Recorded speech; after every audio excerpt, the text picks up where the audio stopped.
Hello everyone, तो कैसे हैं आप सभी। आपने सोशल मीडिया पर ऐसी कुछ इमेजेस जरूर देखी होंगी जिसमें हजारों की संख्या में लोग कहीं घुसने की कोशिश कर रहे हैं। एक्चुअली में इमेजेस स्पेन की हैं, जहां पर मोरक्को से हजारों की संख्या में लोग समुद्री रास्तों से घुसने की कोशिश कर रहे हैं। आप अपने स्क्रीन पर देख सकते हैं कि कितनी संख्या में जो लोग हैं वो घुसने की कोशिश कर रहे हैं। अगर आपको संख्या बताऊं तो आप चौंक जाएंगे। लगभग 60,000 प्रवासी जो है अभी तक स्पेन में घुस चुके हैं, जिस वजह से क्या है, स्पेन के अंदर इमरजेंसी वाली सिचुएशन बन गई है। और इस जो ये प्रवासी घुस रहे हैं, इसमें लगभग जो है 41 जो लोग हैं वो मर भी चुके हैं भगदड़ की वजह से, है ना। और ये जो आपको डेटा ये अलग अलग देखने को मिलेगा हर जगह, तो आप ये कह सकते हैं कि आपको 30 से लेकर 50 के बीच में लोग जो है मर चुके हैं स्पेन में जो घुस रहे हैं। ठीक है। अब ये किस इलाके में घुस रहे हैं? ये घुस रहे हैं स्यूटा वाले इलाके में, जो कि स्पेन का हिस्सा है। लेकिन है कहाँ पर? ये अफ्रीका के अंदर है। अगर आप देखें तो स्पेन कहाँ पर है? ये अपना यूरोप के अंदर है, इसका मेजर हिस्सा। लेकिन इसका कुछ इलाका जो अफ्रीका के अंदर भी है, जिसको मोरक्को अपना बताता है। ये स्यूटा एक और इलाका है, जैसे मेलीला, ये भी मोरक्को का है ना। मोरक्को मानता है अपना, लेकिन ये किसके कब्जे में है? स्पेन के कब्जे में है, स्यूटा और मेलीला। तो लोग कहाँ घुसने की कोशिश कर रहे हैं? स्यूटा वाले इलाके में घुसने की कोशिश कर रहे हैं। कहाँ से? समुद्री रास्ते से। आप देखिए, ये यहाँ पर कहीं बिल्कुल समुद्र वगैरह नहीं है, समुद्र यहाँ से है। तो लोग कहाँ से घुस रहे हैं? इस जगह से घुस रहे हैं। ठीक है, मैं आपको जो दिखा रहा हूँ, ये रेड वाला मार्क कर रहा हूँ, यहाँ से लोग घुसने की कोशिश कर रहे हैं, क्योंकि स्यूटा में घुस रहे हैं, जिसको मोरक्को अपना बताता है, बट है ये स्पेन के कब्जे में। तो इसलिए बोला जा रहा है कि स्पेन में जो लोग हैं मोरक्को से हजारों की संख्या में घुस रहे हैं, प्रवासी तौर पर, प्रवासी बन के अवैध तौर पर घुस रहे हैं। अब मोरक्को और स्पेन के बीच में विवाद रहता है इस इलाके को लेकर, जो कि आपके लिए जानना बहुत जरूरी है। ऐसा क्यों है? देखिए, मोरक्को को 1956 में स्पेन से आज़ादी मिली थी, ये आपको पता होना चाहिए। लेकिन स्पेन ने क्या करा था भाई, स्यूटा और मेलिला जो दो इलाके मैंने आपको दिखाए, ठीक है, जो कि अफ्रीका कॉन्टिनेंट में है मोरक्को के, इनको आज़ाद नहीं किया। आप ये समझ सकते हैं जैसे कि हमको आज़ादी मिली थी 1947 में, लेकिन हमको जो है मतलब हमारा जो गोवा है उसको आज़ादी नहीं मिली थी, क्योंकि वो पुर्तगाली के कब्जे में था। वो हुआ था 1961 में आज़ाद। सही बात है। तो ऐसे ही 1956 में जो है मोरक्को को तो आज़ादी मिल गई, लेकिन स्यूट और मेलिला को नहीं मिली, और अभी तक नहीं मिली है। ठीक है। अब आप देखिए, जो गोवा वाला केस था उसमें तो ये था कि वहाँ के लोग चाहते थे कि हमको आज़ादी मिले, है ना, मतलब ये पुर्तगाल यहाँ से भागे। लेकिन स्पेन का जो ये एरिया है स्यूटा और मेलिला वाला, यहाँ के लोग चाहते ही नहीं है कि वो मोरक्को का हिस्सा बने, क्योंकि स्पेन का कल्चर यहाँ पर फैल चुका है ना। स्पेन एक्चुअल में, अगर मैं बात करूँ मोरक्को से कंपेयर करूँ, तो स्यूटा और जो मेलिला थोड़ी एक्चुअल में ज़्यादा अच्छी जगह है। यहाँ पे आपको कंडीशन थोड़ी अच्छी देखने को मिलेगी हर चीज़ की, मोरक्को के कंपैरिजन में। तो यहाँ के लोग जाना ही नहीं चाहते, मिलना ही नहीं चाहते मोरक्को में। ये भी एक रीज़न है, इस वजह से जो स्यूटा और मेलिला ये अभी तक जो है मोरक्को का हिस्सा नहीं बने हैं, बल्कि स्पेन का ही हिस्सा है। ठीक है। अब देखिए स्पेन यहाँ पर क्या कहता है, क्योंकि जब मोरक्को क्लेम करता है कि स्यूटा और मेलिला इसका है, तो स्पेन कहता है कि भाई स्यूटा पर जो उसका कब्जा है ना वो 350 साल से है, तब मोरक्को एग्जिस्ट भी नहीं करता था। अब जो ये स्यूटा जगह है, जो कि मोरक्को वाले रीजन में ही है, तो पुर्तगाल ने 1415 में इस पर कब्जा किया था, और 1668 में पुर्तगाल ने इसे स्पेन को दे दिया था। इसलिए स्पेन क्या कहता है, ये मेरा इलाका है ना। तो स्यूटा और जो अपना मेलिला वाला इलाका, उस पर जो स्पेन अपना कब्जा दिखाता है ना। जो मोरक्को वाला रीजन जो उस पर कब्जा कर रखा था स्पेन ने, उसको छोड़ दिया 1956 के अंदर। ठीक है। अब आप देखना चाहें ये चीज कि जो स्यूटा है ना, तो 1415 से जो है स्पेन का नियंत्रण है, और मेलिला पर 1497 से स्पेन का नियंत्रण है। अगर मैं इनके क्षेत्रफल की बात करता हूँ, तो 18.5 वर्ग किलोमीटर जो है स्यूटा का क्षेत्रफल है, मेलिला का 12.3 वर्ग किलोमीटर है, और आबादी जो है 85,000 है, और मेलिला में 88,000 है।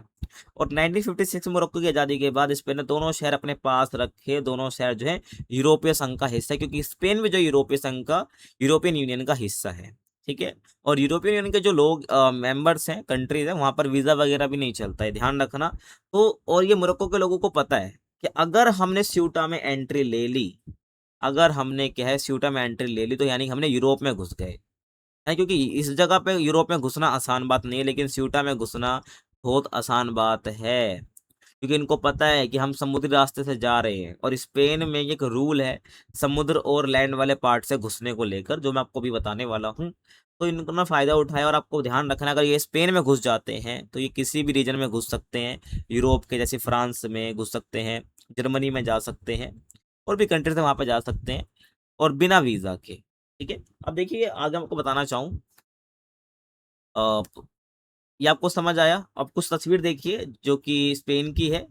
जैसे जब समुद्र के रास्ते से लोग स्पेन में घुस गए, तो वो लोग कैसे, आपको भीड़ आपको दिख रही होगी, ये देखिए। ये देखिए कैसे लोग समुद्री रास्ते से सामान के साथ, अपनी साइकिल के साथ आ रहे हैं। ठीक है, ये कुछ और एक बहुत फनी इंसिडेंट कि एक व्यक्ति जो है अपनी सेल्फी स्टिक लेके भाई वीडियो बना रहा था, व्लॉग शूट कर रहा था, जब वो स्पेन में घुस रहा था। ये तो काफी फनी इंसिडेंट भी हमको देखने को मिला है ये। आपको बारी बारी जो है मैं आपको चीजें बताता हूँ कि स्यूटा में एंट्री क्यों ले रहे हैं, और स्यूटा के जो लोग हैं, हम जो कि स्पेनिश ही कहते हैं अपने आप को, वो मोरक्को में शामिल भी क्यों नहीं होना चाहते हैं।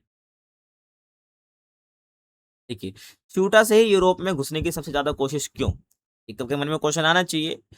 तो स्यूटा में जो है ना, अफ्रीका और यूरोप की सीधी जमीन सीमा मिलती है, आपको पता होगा, है ना, कि वह स्यूटा ऐसा इलाका है जहाँ से अफ्रीका और यूरोप की सीधी सीमा मिलती है। अगर हम देखें तो अगर यूरोप में घुसना है तो आपको वैसे समुद्र पार करना पड़ेगा, लेकिन स्यूटा जो स्पेन का इलाका है, कब्जा है उसका, तो अफ्रीका से यूरोप जाने का सीधा जमीनी सीमा मिलती है स्यूटा में, है ना। और ये भौगोलिक तौर पर अफ्रीका में है, लेकिन ये स्पेन और यूरोपीय संघ का हिस्सा है, आपको पता होना चाहिए, क्योंकि स्पेन यूरोपीय संघ का हिस्सा है। आप मुझे कमेंट में ये बताना कि जो यूरोपीय संघ है इसके अंदर कितने मेंबर्स हैं, ठीक है। और किसी भी इंसान के स्यूटा में घुसते हुए यूरोप की सीमा में पहुंच जाता है, इसलिए बेहतर जिंदगी की तलाश में लोग सबसे ज्यादा इसी रास्ते को चुनते हैं। हर कोई चाहता है अपनी जिंदगी को बेहतर करना, तो मोरक्को के बहुत सारे जो लोग हैं अपनी बेहतर जिंदगी के लिए वो यूरोप में जाना चाहते हैं, मतलब स्यूटा के थ्रू, है ना। और स्यूटा और मोरक्को के बीच लगभग 8 किलोमीटर लंबी ऊंची बाढ़ लगी हुई है, मतलब जहां से जो है मोरक्को के लोग क्रॉस ही ना कर पाए लैंड वाले एरिया से, है ना। अब क्या है, कुछ लोग इस पर चढ़कर या उसे काट कर घुसने की कोशिश करते हैं, लेकिन ये बहुत खतरनाक है, तो इसलिए लोग उसको छोड़ देते हैं, है ना। इसलिए जो लोग हैं वो क्या करते हैं, समुद्र के रास्ते से घुसने की कोशिश करते हैं, क्योंकि समुद्री तट की निगरानी करना पूरी तरह संभव नहीं होता है स्पेन के लिए, ठीक है। और आप ये मान सकते हैं कि जो स्पेन में इतने सारे लोग घुसे हैं ना, इसका एक मेन रीजन ये भी है कि यहाँ पर स्पेन ने पूरी तरीके से निगरानी नहीं बैठा रखी थी। तो मोरक्को से एक साथ हजारों प्रवासी स्पेन में क्यों घुस गए, है ना। तो देखिए, अफ्रीका और एशिया के कई देशों में गरीबी, आपको पता है, बेरोजगारी है, युद्ध है और भुखमरी जैसी समस्या है ना, इसमें कोई डाउट नहीं है। तो लोग अपने अपने परिवार के अच्छे भविष्य के लिए यूरोप जाना चाहते हैं, आप भी होंगे, अपने बेहतर भविष्य के लिए आप अब्रॉड जाना चाहते होंगे, सीधी सी बात है, तैसे लोग भी जाना चाहते हैं। तो समुद्र में सैकड़ों किलोमीटर नाव चलाने के बजाय मोरक्को के रास्ते क्या कर रहे हैं लोग, स्यूटा पहुंचना प्रवासियों के लिए सबसे आसान और छोटा रास्ता लग रहा है, क्योंकि अगर वो नाव चला के भाई डायरेक्ट यूरोप जाएंगे तो वहाँ कितना टाइम लगेगा, तो मोरक्को के रास्ते डायरेक्ट स्यूटा में क्यों ना चले जाएं, है ना। ये ध्यान रखना है आपको, जैसे कोई प्रवासी है वो स्यूटा की सीमा में दाखिल होता है, मतलब कि वो यूरोप में घुस गया, है ना, तो उस पर स्पेन और यूरोपीय संघ के कानून लागू हो जाते हैं, क्योंकि अब वो यूरोप वाली टेरिटरी में है, स्पेन की टेरिटरी में है, तो वहां पर यूरोपीय संघ वाले कानून लागू हो जाते हैं। अब कोर्ट ने क्या कर रखा है भाई, यहाँ पर कुछ ऐसे कानून बना रखे हैं जो आपको पता होना चाहिए।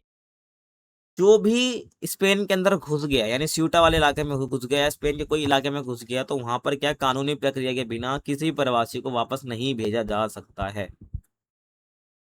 तो देखो भाई, ध्यान से मेरी बात सुनना। एक स्टोरी कह लो या रियल स्टोरी है, मतलब जिस वजह से क्या ये रूल बना है। तो होता क्या है, नवंबर 2024 की बात है, जिसमें एक अल्जीरियाई प्रवासी जो होता है वो मोरक्को से तैरकर स्यूटा पहुंचने की कोशिश कर रहा था समुद्री रास्ते से। तो स्पेन की सिक्योरिटी फोर्स ने क्या करा, उसे समुद्र में ही पकड़ लिया और बिना किसी कानूनी प्रक्रिया के डायरेक्ट सीधा मोरक्को के अधिकारियों को सौंप दिया। लेकिन जैसे मोरक्को पहुंचा ना वो प्रवासी, तो उसने अपने वकीलों के जरिए स्पेन की अदालत में इसको चुनौती दे दी, ठीक है। उसका कहना यह था कि उसके मामले की कानूनी जांच नहीं की गई है, उसे शरण मांगने का मौका नहीं दिया गया बिल्कुल भी स्पेन के अंदर, तो बिना सुनवाई के उसे वापस भेज दिया गया, ठीक है। तो स्पेन की अदालत में उसे चुनौती दे दी। तो स्पेन के सुप्रीम कोर्ट ने इस मामले में 8 जुलाई 2026 को अपना फैसला सुनाया। कब, देखो 2024 में हुआ था ये काम, 2026 में जो है इसका फैसला सुनाया है। अब देखो कोर्ट ने क्या कहा, कोर्ट ने कहा कि बिना कानूनी प्रक्रिया के सिर्फ उन लोगों को भेजा जाए जो सीमा पर लगी बाड़ बांधकर घुसने की कोशिश कर रहे हैं। जो 8 किलोमीटर जो चौड़ी लंबी सी वो बाड़ लगी हुई है, एक दीवार टाइप से लगा रखी है इन्होंने, अगर लोग उसको पार करने की कोशिश करते हैं तो उनको जो है भाई बिना किसी कानूनी प्रक्रिया के, बिना शरण दिए उनको वापस मोरक्को का रास्ता दिखाओ। लेकिन कोर्ट ने ये बोला कि अगर कोई समुद्र के रास्ते स्पेन की सीमा में घुस जाए तो बिना सुनवाई के उसको तुरंत वापस नहीं भेजा जा सकता, तो उन्हें कानूनी प्रक्रिया का अधिकार मिलेगा। इसी वजह से जो लोग हैं इस ऑर्डर के बाद कहाँ समुद्र के रास्ते से लोग जा रहे हैं, लैंड वाले एरिया से नहीं जा रहे हैं बाढ़ को क्रॉस करके, क्योंकि उनको वापस भी मोरक्को का रास्ता देखना पड़ेगा। और जितने भी जो लोग ये जा रहे हैं वो शरणार्थी कैंप यानी रिफ्यूजिस कैंप में वो रुके हुए हैं, ठीक है। और ये उनको पता है कि अगर हमने यहाँ पर स्यूटा में घुस गए तो हम कानूनी प्रक्रिया में इन्वॉल्व हो जाएंगे, तो हम यूरोप में कहीं भी घूम सकते हैं, जो यूरोप जितने भी कंट्रीज यूरोपीय संघ के मेंबर हैं, ठीक है, बिना वीजा के। आपको पता होना चाहिए। तो आप ये देखिए, अंतर्राष्ट्रीय, मैं आपको बता भी चुका हूँ, ये अंतर्राष्ट्रीय नियमों के मुताबिक स्पेन सरकार उन्हें बिना सुनवाई के सीधे वापस नहीं भेज सकते, क्योंकि कोर्ट का ऑर्डर हो चुका है।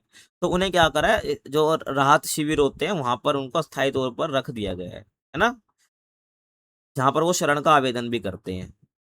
और एक बार यहाँ के शिविरों में जगह मिलने के बाद वो कानूनी प्रक्रियाओं के तहत धीरे धीरे क्या होता है, इन प्रवासियों को स्पेन में मेन लैंड में जाने की मौका मिल जाता है, जो स्पेन का मेन लैंड है वहां पर जाने का मौका मिल जाता है। और जब कोई व्यक्ति स्पेन पहुंच जाता है तो वो वहां से फ्रांस जा सकता है, जर्मनी जा सकता है, इटली जा सकता है, बेल्जियम में घुस सकता है, और नीदरलैंड भी जा सकता है। क्योंकि यूरोप के इन देशों में क्या आपस की सीमाओं पर पासपोर्ट जांच नहीं होती है, क्योंकि यूरोपियन मेंबर यूरोपीय संघ के मेंबर्स हैं, ठीक है। अब आगे देखिए, अब जो है ना ये इमिग्रेशन लॉ इसे कहते हैं, जो मैंने आपको पीछे बताया इसे क्या कहते हैं, इमिग्रेशन लॉ कहते हैं, है ना।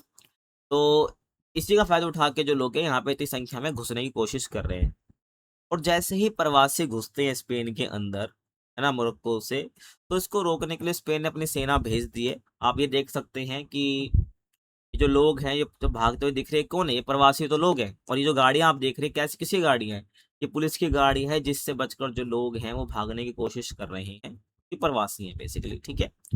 और स्पेन सरकार के जो अधिकारी है फर्नांडो रेडिगेज कोंट्रास ने कहा कि शुरुआती अनुमान के मुताबिक हजारों लोग जो स्यूटा में घुस गए हैं। हालात को देखते हुए स्पेन सरकार ने सीमा पर सुरक्षा बढ़ा दी है, ताकि और लोग वहां पर ना घुस जाए, हाँ ठीक है। और एक्स्ट्रा सेना भी वहां पर तैनात कर दी है। ये कुछ तस्वीरें हैं जो आप देख सकते हो किस प्रकार से जो लोग हैं वो घुस चुके हैं स्पेन की टेरिटरी के अंदर, ठीक है। अब आपके मन में ये सवाल आया होगा जरूर कि स्पेन ने स्यूटा छोड़ा क्यों नहीं, है ना। स्पेन के पास भी रीजन है भाई। पहले तो देखो रणनीतिक वजह है। जो स्यूटा जो है ना कहाँ पर, जिब्राल्टर स्टेट के पास है, मतलब कि जो जिब्राल्टर जल डमरू मध्य है उसके पास है। और यहाँ से क्या कर सकता है, भूमध्य सागर और अटलांटिक महासागर के बीच आने जाने वाले जो जहाज है उस पर नजर रखी जा सकती है। और दूसरा रीजन भाई राजनीतिक वजह भी है। यदि स्पेन स्यूटा को छोड़ देता है तो दूसरे शहर जो मेलिला है उस पर भी दबाव बढ़ सकता है, वो भी जो है मतलब उसको भी फिर आजाद करना पड़ेगा, है ना। और इससे स्पेन के लिए बड़ा राजनीतिक और सुरक्षा संकट पैदा हो सकता है। और तीसरा ये भी स्थानीय लोगों की इच्छा ही मैटर करती है, अगर कोई आजाद होना चाहता है तो। स्यूटा के जो अधिकांश निवासी है वो खुद को स्पेनिश ही मानते हैं, और वो समृद्ध देश स्पेन के साथ ही रहना चाहते हैं, ना कि गरीब देश मोरक्को के साथ, ठीक है। तो ये कुछ बातें थी जो आपको पता होना चाहिए स्पेन के अंदर जो लोग घुस रहे हैं इसके बारे में, ठीक है।